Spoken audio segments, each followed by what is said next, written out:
Hey guys, welcome back to my channel for an all new episode recap of today's Days of Our Lives, August 2025. So today's episode was a definite 9 out of 10 for me. Apart from the little filler scenes, I would definitely say this was worth a watch. We all know by now that, unexpected to some and expected to most that it's racial behind EJ's shooting. So before we get into that, let's start off with the scenes, get them out of the way. So we start off with Belle and Philip.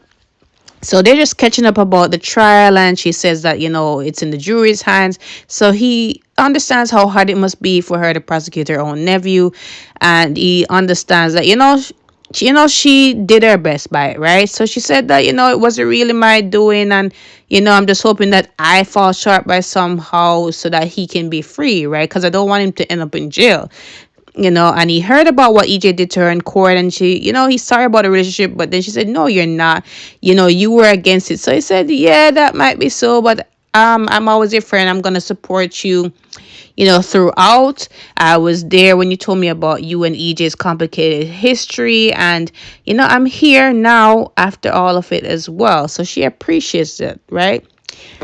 He talk about him and Xander's relationship, and that it's rocky still, and considering that they have to keep up face, and he talks about somebody's actually looking into their merger and everything. He doesn't know who's behind it. So she said maybe look at the Demerits and see if they could be behind it, since it's also was their company. So when I talk about filler scenes, I'm talking about Stephanie and Alex, and you guys know already how annoyed I get when these two come on. But to save you the brunt of my anger and my annoyance with these people, let's just get into what it was all about. So anyways, they're just talking about the manuscript yet again, that is in the last stage of development, and Stephanie's working hard on it, boring stuff. And anyways, he did tell her about the person that is looking into his company, and he asked her, hey, Xander's thinking that she's the best person to actually be the PR person. If the truth come out, she already knows the secret, and it would be hard for them to get another PR consultant. She was recommending one, but he made the point that, look, she knows the secret, she's close to home, and she's the best to do it. So she agrees to do it, right? Not for Xander, but for her boyfriend, Alex. So he also tells her about his run-in with, her dad, and that his dad was looking into his, past, and that, it was a really funny secret. Nothing to it, and she laughed about it. At some point, she dressed up in the toga outfit to actually poke fun at him, and that was really it. Nothing more, nothing less. Boring scene with Alex and Stephanie. I don't know, some people like them together, I don't. So Steve and Gabby meet up, and Gabby is saying, hey, my bosses are breathing down my neck. Like, I think they're getting on to us, finding out, who is really looking into the company. So I said, don't worry about it. Everything is private, confidential. You don't have nothing to worry about. But I did look through the files, and I did send it to Austin for him to oversee all of their financial records and everything. And everything seems above board. So she's saying, you didn't find anything at all. So I said, no, but considering that if your bosses are breathing on your neck and they are feeling worried about something, maybe they're hiding something. So that is where we have to really dig a little deeper, right? At some point, Gabby does go to the square, and she sees Philip and Belle. And she asks Belle about the case, and Belle tells her that the trial is concluded, it's just in the jury's hands, right? She gets on the phone, and Steve calls her over to just to talk about some business. Gabby is in the square, and she also talks to Philip. We'll get into that at some point, right? So after the whole thing with Rachel breaking the glass ball, and EJ remembering that it's actually Rachel that shot him, Marlena figured that out as well, and Marlena told Rachel to go upstairs because her mom is waiting for her, right? So anyway, she apologizes for breaking the ornament, and Marlena is like, don't worry about it, he can replace it. And I'm saying, Marlena, really?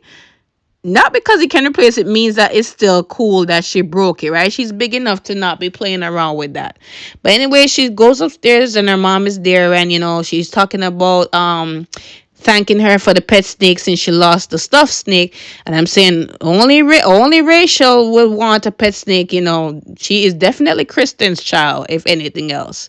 But anyway, she tells her mom about her day and that she got a new book on snakes. And she asks her mom, like, look, is it safe to come home because she's been with her dad and Grandma Marlena? Is it safe to come home because maybe her Uncle EJ is still mad at her for testifying against his son Johnny? So she said, no, he's not mad at you. He knows he had to tell the truth. And she said, is Johnny going to go to jail? Because if Johnny goes to jail, I don't know how Uncle EJ is going to treat me. So she said, don't worry about that. Johnny's definitely not going to jail. So she tells her that, look, Grandma Marlena just lost Grandpa John, and you being there lifted our spirits, right? So anyway, she said, maybe we can hang out, we can go out for lunch and go to the garden, pick some flowers for your pet snake, or cook and have us, make us lunch here and all that. So she wants the cook to make lunch for them, right? So she goes down to handle the order, right?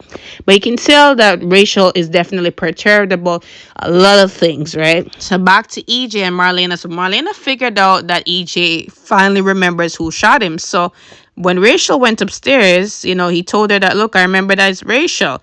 So he said, but you knew, right? That's why you were protecting her. You didn't want to, go through another session with me. So she said, I suspected because based on how you were acting throughout our session, if it were an adult, you'd be standing up to them. But the way how you were sitting through it all, it could be that you were talking to a child. And based on how Rachel has been acting these days and trying to block it out, I definitely suspected it. But now, my suspicions are definitely coming true. So he told her that, look, as much as Rachel did that in retribution for her grandma missing and everything, it wasn't intentional. It was an accident. So she's glad about that, but they're just worried about how Kristen's going to take it and what it's going to do to Rachel, because she's already fragile and it's very sensitive and he has to tread carefully. He just wants to know that his son is going to be set free because of this now, but he does worry about how it's going to affect Rachel, and he's accepting full accountability for it because of his actions.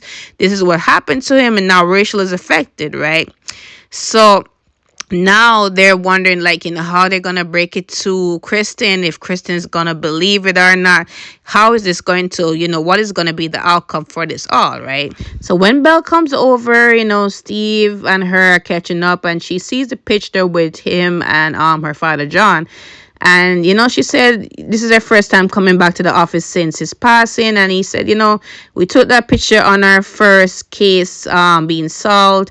And remember how, we got a huge amount of money for it. And I wanted to stash the money. And John took the money to buy something for Marlena. And he always was all about a family and, taking care of them, making sure that they're happy. So it was a touching moment. But she said, what am I doing over here? How can I help? So he said that, I know you represented Philip way back against Xander. So I wanted to know if Philip did anything illicit, unethical. I don't know why Steve would feel like he can ask Belle that, because Belle was his lawyer. Belle is bounded by patient-client, well, not patient, but client confidentiality. So why would she tell you, Steve? So she said, I'm sorry, I can't help. I'm bound by that. Sorry I couldn't be of help. But he said, it's fine. He did also ask about the trial and what he could do for her. And she said, just send a prayer for Johnny and that he is exonerated from the trial, right? So he said, yeah, he will do that. And hopefully that, she will get the verdict that, she wants, right? At some point, Steve calls Paul and, asks about him and Andrew. And he asks Paul if, he could do him a big favor, which is to look into the original court records on, the day that Philip and Xander had this big court case against each other, right? So back to the square, Philip was about to go his merry way, and Gabby is suggesting that they have a little business lunch, maybe at the beach. So he said, why would we even do that? I heard about what happened and that you were kicked out of that place after you and Xander were there and you kissed them. I mean, you think that you're gonna do the same thing to me after what you try to do with my brother? You're not gonna butter me up. And then she said it's nothing like that, he's thinking that she wants her company back, and that's how she's trying to just worm her way into things. And he asked her point blank if she's the one that's looking into the company. She said, no, I swear my daughter's life, and I wouldn't do that if I wasn't being sincere. So he said, oh, I believe you for now, right? But anyways, she said, look, I know that you guys have my company and I'm not getting it back like that, so I'm just trying to be cordial about things, play nice with you too. So anyways, at some point he does budge and say, okay, he will go along with her on a non-business lunch and they can just catch up as old friends. But boy, I thought Philip was going to be the smarter one instead of Xander and just stay away from Gabby, because Gabby, is only in there for herself, right? She is too cunning. So back to the Demare mansion. Kristen is there because Kristen is coming down to talk to Cook. But she sees EJ and Marlene, and EJ looks somber. She's like, what's going on? So EJ said, I have something to tell you and you're not going to like it. So she said, spit it out. What's going on? So he said, I remember who shot me. It was Rachel. So she said, come on now. I didn't know you'd stoop that low. So of course, as expected, she is on the defensive. She's angry that EJ would think that her daughter did that. But when he broke it down to her, she was like, oh my gosh, right? Because he even remembered the color pajamas that she had on, which Kristen already knew because she was the one who tucked in Rachel. So he said what Rachel didn't say was that, she did come down after you put her into bed. And, Johnny already was there. She saw Johnny and everything. She came back down. Johnny already gave me the gun, put it in my hand. I put it on the table. And that's how I was able to know that Rachel was the one who, took up the gun. She was wearing that same pink pajamas, right? So she came over. She was demanding to know where her grandmother was. And that's when the gun went off. It was all accidental. So Kristen is just, saddened about this, and she is just surprised that her daughter would her daughter did this and everything, and now she's worried about what will happen to her daughter. And EJ said, I'm sorry, I know I love Rachel, but I can't let my son go down for this. The truth has to come out, so we have to figure out how this is going to work. We're going to save both children, right? So Marlena goes and handled the thing that Kristen was supposed to do with Cook, and she went upstairs to Rachel. And Rachel asked her if she would be sad if she wanted to come home, and she said, no, I will visit you and hopefully you'll visit me often. So she said yes. So she asked Marlena if Johnny was is going to jail and everything like that. So she said no, and now I strongly believe that he's not going to go to jail, right? So now, EJ is like, Kristen, you got to think fast because the jury is going to deliberate on my son, right? I can't afford for my son to go to jail just to save your daughter. So we got to figure this out, and you got to figure out this real quick, right? So that is it for today's episode. Guys, comment below your thoughts on today's episode. A great episode today. Let me know your thoughts. Don't forget to like, follow, subscribe to my channel. I will see you guys tomorrow.